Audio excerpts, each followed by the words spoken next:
लक्षण प्रकट होने लगते हैं जिस पर हरिजू की प्रियाजू की कृपा है।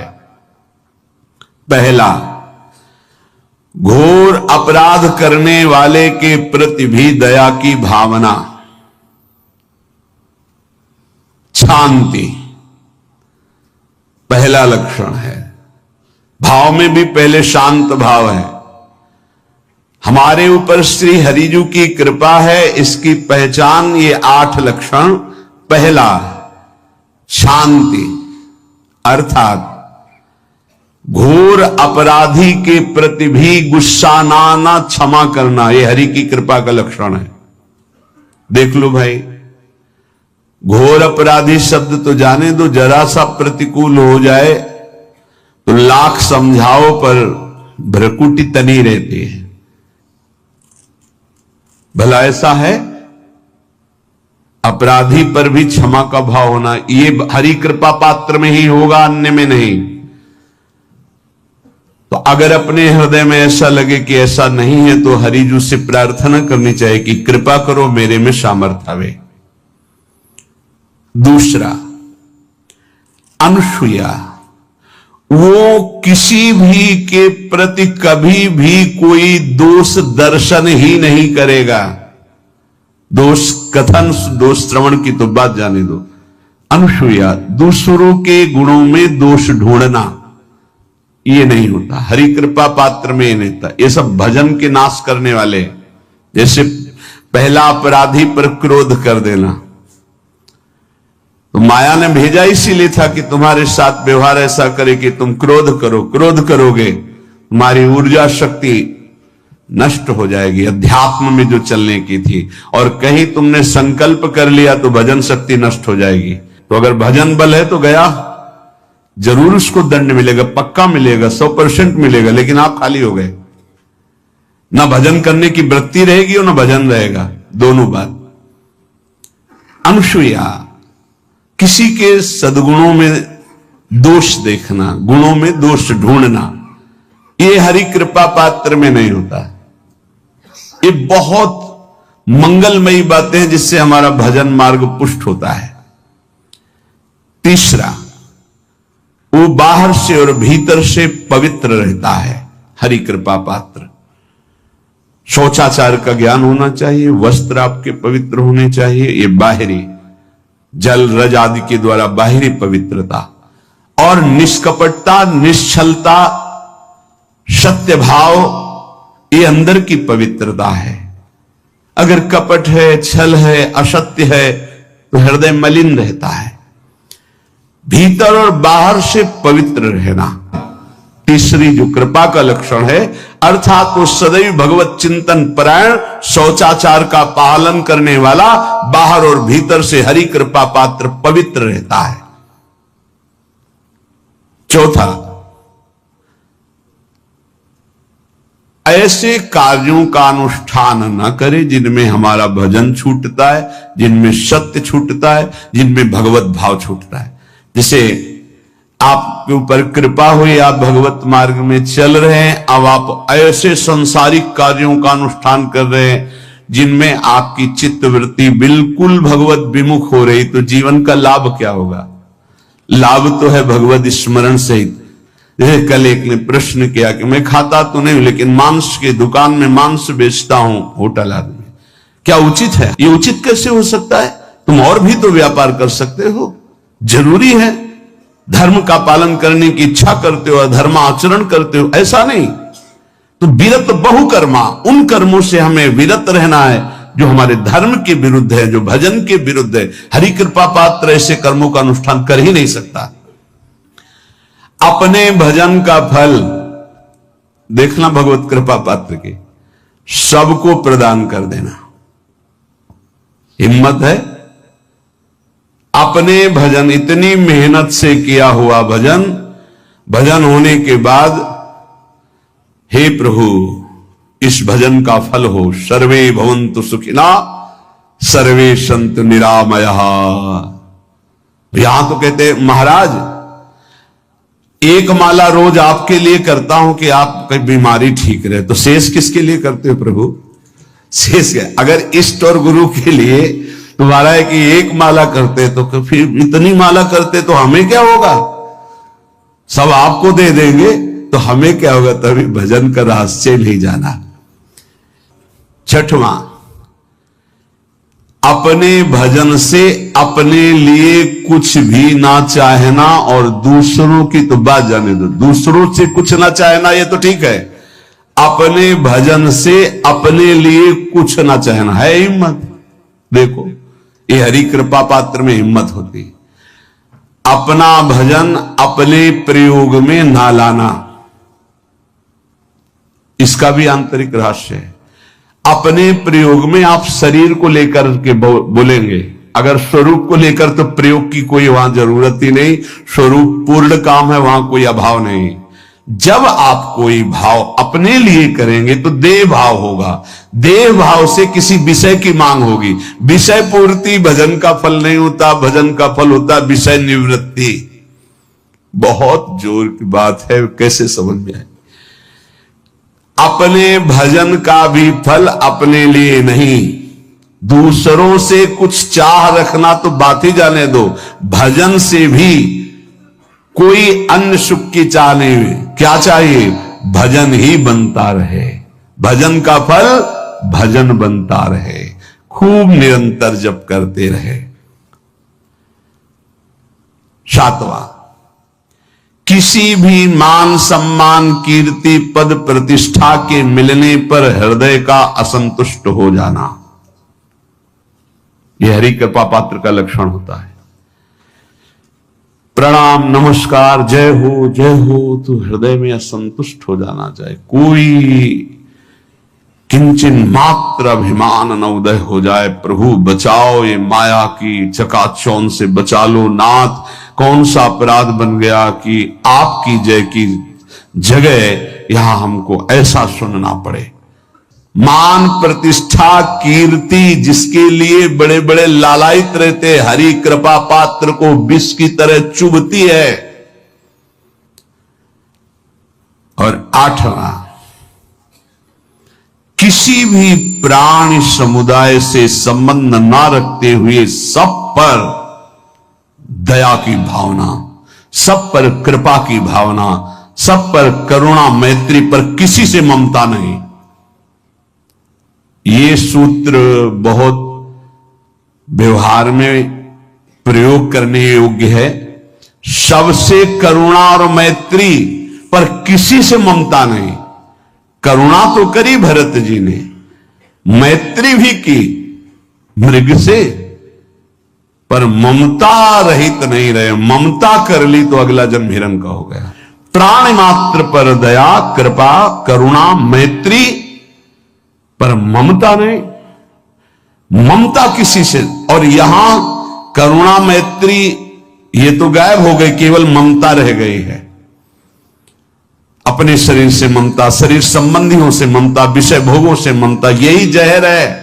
संबंध में ये ममता ही जहर है, विचारों में अहंकार जहर है, कर्मों में ये आसक्ति जहर है। संतों के कहा जाता है चरण स्पर्श से ज्यादा पावर मिलता है। अगर चरण स्पर्श न करावे तो उनकी चरण रज ले ले, नहीं कोई भावुकता नहीं। संतों के शरीर से भागवतिक परमाणु निकलते हैं, क्योंकि हर समय भजन में रहते। तो हाथों की अंगुलियों के पूर्वों में आगे, और चरण तलवे में, और चरण के अंगूठे अंगुलियों में, यहां से विशेष ऊर्जा शक्ति निकलती है उनकी भजन की। इसीलिए विद्युत परमाणु जैसा काम करती चरण रज, बिजली जैसा काम, क्योंकि तलवे में और चरण के अंगूठे में वो स्पर्श हुई चरण रज विशेष। पैर छूने से लाखों गुना लाभ चरण रज से मिलेगा। उनकी चरण का चिन्ह बना, चल रहे आगे, कहीं ऐसा सौभाग्य हो कि पानी है मंझा आके गए, चरणामृत सीधे मिल रहा है। चरणामृत अपने तो बहुत सौभाग्य कई बार ऐसे मिले। पैर के अंगूठे में सबसे ज्यादा परमाणु होते हैं संतों के। अर्थात जहां जहां संतों के चरण स्पर्श होते हैं वहां वहां की रज पूरे शरीर के विद्युत को उस रज में, उनके शरीर में जो ऊर्जा शक्ति भजन की वो उस रज में, इसलिए उस रज का। और यहां वृंदावन की रज तो महारानी जी की चरण रज है। सद्यो वशीकरण चूर्ण मनंत शक्तिम तम राधिका चरण रेणु मनुस्मरामी। रोज चरण वंदना वृंदावन की करके और रज लगावे, बहुत लाभ प्राप्त होगा। जो रोज रज का सेवन करता है उसके अंदर भागवतिक परमाणुओं का समावेश हो जाता है। 10,000 वर्ष एक पैर के अंगूठे के बल खड़े होकर दोनों हाथ उठा के, जो हम लोग 1 मिनट नहीं कर सकते, पैर के अंगूठे के बल खड़े होके दोनों हाथ उठा 1 मिनट नहीं कर सकते, वो 10,000 वर्ष मंत्र जपते हुए तब कहें करदम जी को भगवान का दर्शन हुआ था। यह 10,000 वर्ष है ही नहीं जिंदगी में, 70-80 वर्ष के खेल है हमारा। इसमें अगर हम निरंतर नाम जप कर लें तो बिना किसी तपस्या के भगवान के दर्शन हो जाएंगे। कह रहे मेरा विश्वास है कि इस कलयुग में भगवान के दर्शन बहुत सरल है, सहज है, पहले युगों से भी। अन्य युगों के महापुरुष चाहते हैं कि कलयुग में मेरा जन्म हो जाए, थोड़े प्रयास से भगवान के दर्शन, रात दिन नाम, थोड़ा प्रयास, 10,000 वर्ष वाला प्रयास, और 80 साल के हैं, 80 में 20-30 वर्ष तो सोने के रख लो, क्योंकि अधिकतर बाल्यावस्था ऐसी चली गई। अब जवानी में अगर होश आ जाए और नाम जप कर ले तो इसी से भगवत प्राप्ति हो जाएगी। ऐसा रोज आने लगता है कि आज भगवान मिलेंगे, आज भगवान मिलेंगे। जब भजन परिपूर्ण होने लगता है, भगवान को मिलना होता है, तो हृदय से लगता है आज भगवान मिलेंगे, आज भगवान, आज तो पक्का मिलेंगे। भगवान मिल जाते हैं। भगवान फिर कोई न कोई रूप रख करके आते हैं और वो अनुभव कराते हैं, मैं हूं, देखो मैं हूं। अब प्रभु के सिवा मेरा कोई नहीं, मेरे तो गिरधर गोपाल, दूसरों न कोई। हृदय व्याकुल है प्रभु के मिलने को, इतनी तक तो पहुंचना ही नहीं पड़ता। इसके पहले ही वो हृदय और मानस में छाने लगते हैं, फिर साक्षात्कार तो अपने आप हो जाता, इतना नहीं पहुंचना पड़ता। मारो नहीं, सहज सरल आनंद, व्याकुलता आनंद भरी, और उतने में आप थोड़ा करके देखो आपकी भावना में आते हैं कि नहीं प्रभु। अभी देखो आप जितना भजन करते हो उतनी भावना में आते हैं कि नहीं, देखो आप तो वैसे आपकी भावना के सामने है। और जब गाढ़ भावना हो जाएगी तो ये आपसे बात करने लगेंगे। वो है, कोई कण ऐसा नहीं जाना हो तो जब आप भावना कर रहे हैं तो आपकी भावना में जो झांकी आई वो आए हैं प्रभु, वो केवल कोरी भावना नहीं है। क्या साधना करते करते साधन के बल से भगवान मिल सकते हैं? नहीं। कि आप खूब साधना कर रहे हो, साधना का आपको बल है, उससे भगवान मिल जाएंगे? नहीं, उसका फल मिलेगा आपको, तप लोक, महालोक, जनलोक, ब्रह्मलोक और भी, लेकिन भगवान नहीं मिलेंगे। भगवान का मिलने का एक ही उपाय है कि वो कृपा कर दे, वो कृपा कर दे। कोई साधक चाहे कि अपने तपोबल से, अपने साधना के बल से भगवान को बांध के सामने खींच के लाए, ऐसा कोई तपस्वी नहीं पैदा हुआ, ऐसा कोई साधक नहीं पैदा हुआ। कितना भी साधन किया जाए, कितना भी योग किया जाए, परंतु भगवान के दर्शन सिर्फ भगवान की कृपा से होते हैं। वो देखकर द्रवित हो जाए कि बहुत तप कर रहा है, बहुत साधन कर रहा है, थक गया है, अब द्रवित होकर भगवान दर्शन दे रहे। लेकिन कोई अपने तपोबल से, कोई ये कि मैं साधना कर रहा हूं, भजन बल से भगवान को अधीन कर, ऐसा नहीं कर सकता। वो जब भजन करते हुए दैन्य भाव तो भगवान द्रवित हो गए और वो दर्शन दे दिए। क्या जैसे हम दो मित्र मिलते हैं ऐसे भगवान से मिलकर वार्तालाप कर सकते हैं? हाँ, अवश्य। यदि आपके अंदर भगवान से प्रेम उदय हो चुका है तो भगवान आपसे दो मित्रों की तरह एकांत में मिलकर परस्पर वार्तालाप कर सकते हैं। बिल्कुल, इच्छा जगाओ, मिलने की इच्छा जगाओ। जब एकांत में भक्त और भगवान बातें कर रहे हैं तो दूसरा देख सकता है, दूसरा सुन सकता है? नहीं। मान लो यहीं बैठकर भगवान से बातचीत हो रही हो, तो जैसे नारायण स्वामी थे, तो भाग तू भाग, कितना भागेगा, और कपड़ा समेट के पीछे भागते, तो लोग देखते कोई नहीं सामने, तो बाबा पागल हो गया। कुसुम सरोवर तक दौड़ के आते, फिर लौटते, फिर मुखारबिंद तक दौड़ के जाते, फिर वहां।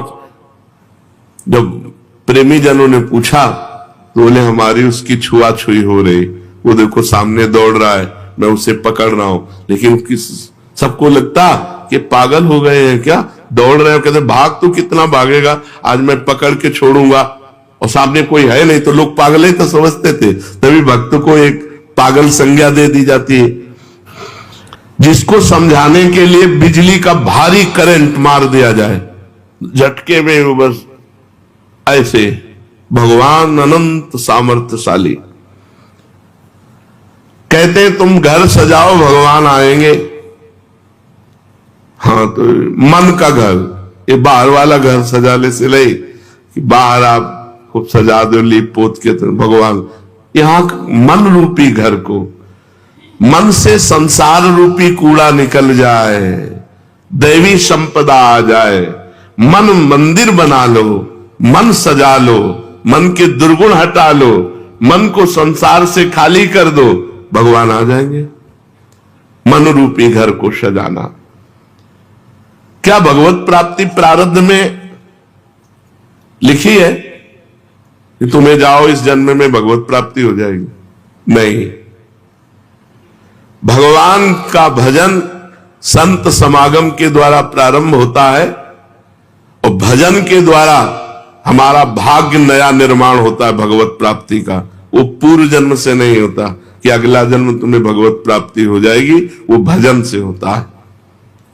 क्या प्रारब्ध बाधा पहुंचा सकता है? इच्छा प्रबल हो, भजन कस के हो, भगवान की अनन्यता हो, तो प्रारब्ध बाधा नहीं पहुंचा सकता, नहीं पहुंचा देगा। प्रारब्ध बहुत बुरा होता है। जिसे मान लो दोनों किडनी फेल, डायलिसिस, बड़ी समस्या, बड़ा परेशान, पर भगवान की कृपा से चल रहा है, साधन भी चल रहा है जो भगवान चला रहे हैं। जैसे अगर बताओ प्रारंभ में ही हो जाता, मान लो भजन शुरू किया, प्रारंभ हो गया, मार दिया ना प्रारब्ध ने, तो प्रारब्ध बाधा पहुंचा सकता है भगवत प्राप्ति में, यदि भगवान की अनन्यता न हो, भगवान की शरणागति न हो, भगवान का भजन न हो। भगवान की अप्राप्ति के संताप का क्या स्वरूप है? जिया ना जाए। भगवान के अमिलन में, भगवान के बिछोह में एक एक निमेष युग के समान लगने लगे, ऐसा नहीं लगता। ये परम धाम क्या है? वैकुंठ लोक, गोलोक, साकेत, कैलाश, ये परम धाम है। एक है या अलग है? एक ही है, पर भावना के अनुसार अलग वैभव प्रकाशित हो जाएगा। धाम नित्य चिदानंद एक है। आपने भगवान शिव की उपासना की तो आपको पूरा कैलाश रूप में भगवान शिव परिकर सहित अनुभव कराएगा।